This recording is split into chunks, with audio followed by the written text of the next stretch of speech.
Em nome do Pai, do Filho e do Espírito Santo. Amém. Meus queridos irmãos, o Evangelho de hoje nos coloca diante de um grande mistério. Aquele que não aceita Jesus, a ira de Deus permanece sobre ele. Mas se Deus é amor, como explicar esta passagem das Sagradas Escrituras? Bom, veja, é importante nós recordarmos uma coisa. Deus é amor. E exatamente porque é amor, Ele também manifesta uma das suas formas de nos amar, que é a ira. Ou seja, é importante nós compreendermos que o amor não é somente o beneplácito. Sim, claro, quando uma pessoa aceita Jesus, está configurando a sua vida, a vida de Cristo, o Pai olha para aquela pessoa e vê no coração do cristão convertido o seu filho bem amado, no qual colocou toda a sua complacência. Então é claro, quando Deus nos ama, no fundo, Ele só ama o seu único, Jesus Cristo.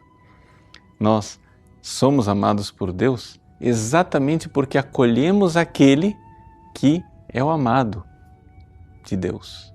E porque vamos nos configurando a Ele, vamos nos tornando membros do seu corpo.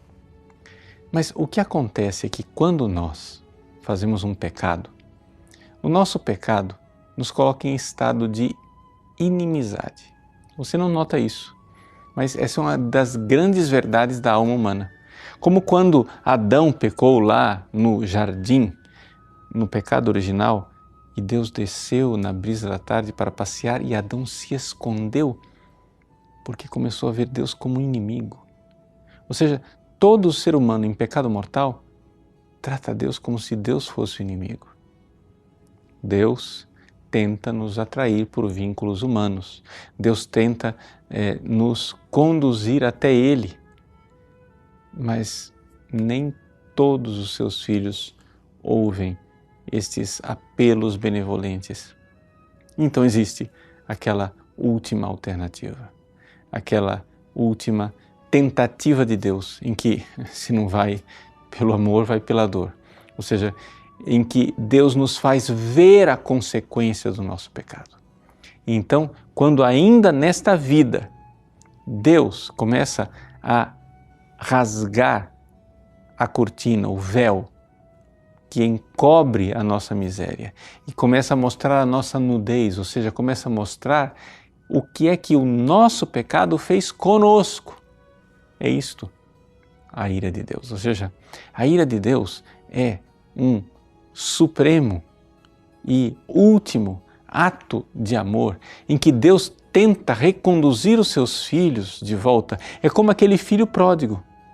Deus, o Pai, Ele foi tão amoroso, tão carinhoso com aquele filho pródigo a vida inteira. Até que o filho se rebela e começa a tratar aquele pai como inimigo, sai de casa, vai, gasta todos os seus bens com prostitutas.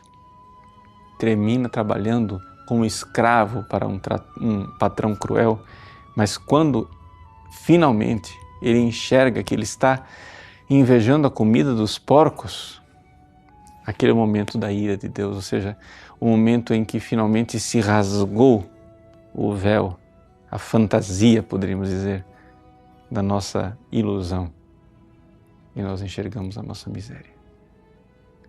É exatamente porque o filho pródigo se encontrou com aquele momento da verdade doída do pecado, que ele caiu em si e disse: vou voltar para a casa do meu pai. Sim, Deus tentou atrair este filho em casa com seus afagos e carinhos. A rebeldia do filho fez com que ele virasse as costas. No momento mais baixo, no momento mais deprimente da falta de conversão deste filho, a ira de Deus faz com que ele volte. Sim, se você está sofrendo as consequências do seu pecado, saiba, talvez seja o Deus de amor convidando você a voltar à casa do Pai. Deus abençoe você. Em nome do Pai, e do Filho, e do Espírito Santo. Amém.